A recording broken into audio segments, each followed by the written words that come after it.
Hi, Bhawk Kids. I'm Miss Melissa. Most of you know me from Vacation Bible School outside playing the games, and I am here today to talk to you about my favorite book growing up as a kid. When I was young, my grandmother gave me the book Where the Sidewalk Ends by Shel Silverstein, and I am going to read you some of my most favorite poems from that book.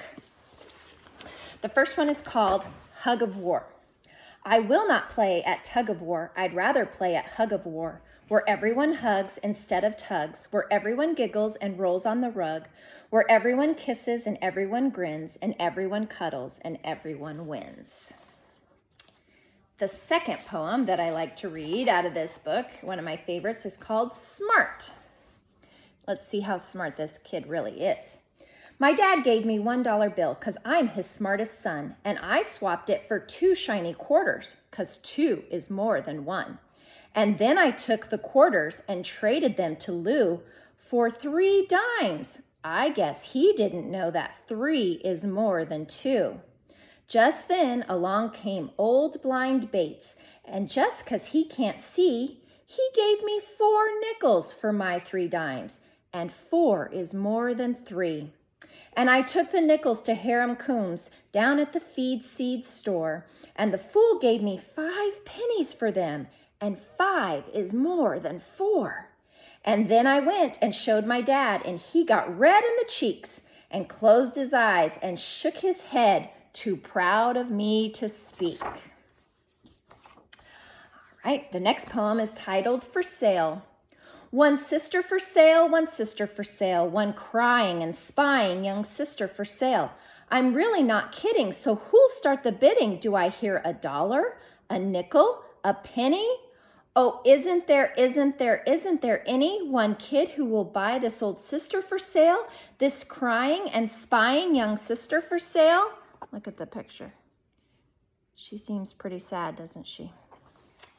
The next poem is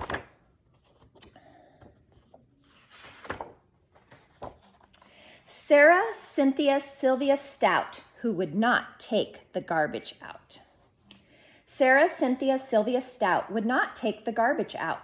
She'd scour the pots and scrape the pans, candy the yams and spice the hams, and though her daddy would scream and shout, she simply would not take the garbage out.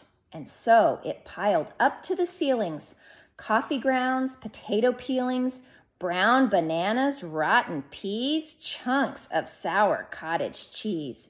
It filled the can, it covered the floor, it cracked the window and blocked the door with bacon rinds and chicken bones, drippy ends of ice cream cones, prune pits, peach pits, orange peel, gloppy glumps of cold oatmeal, pizza crusts and withered greens, soggy beans and tangerines, crusts of black burned buttered toast, gristly bits of beefy roast.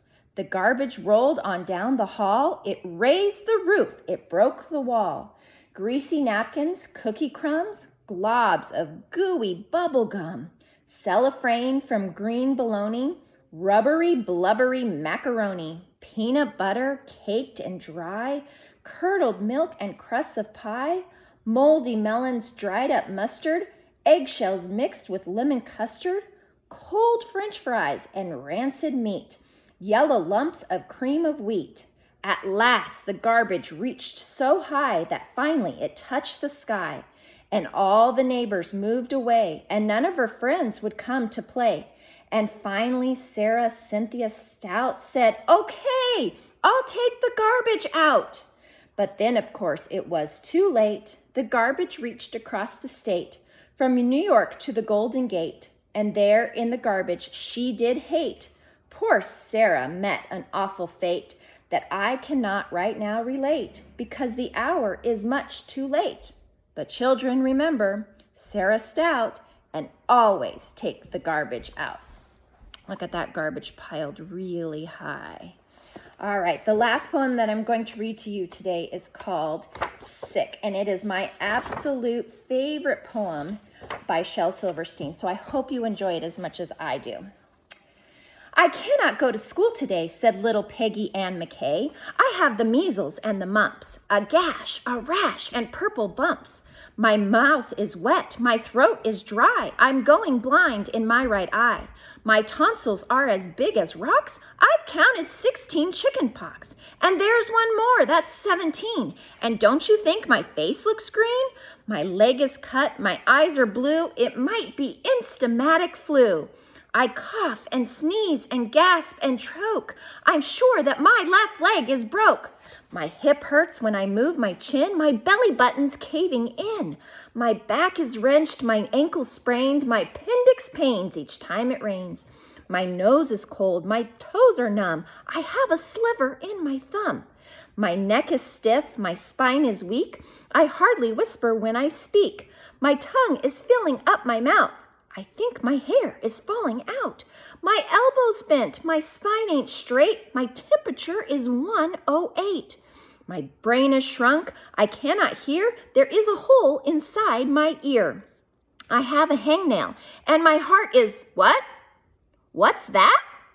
What's that you say? You say today is Saturday? Goodbye, I'm going out to play. Have a great day. I will see you soon.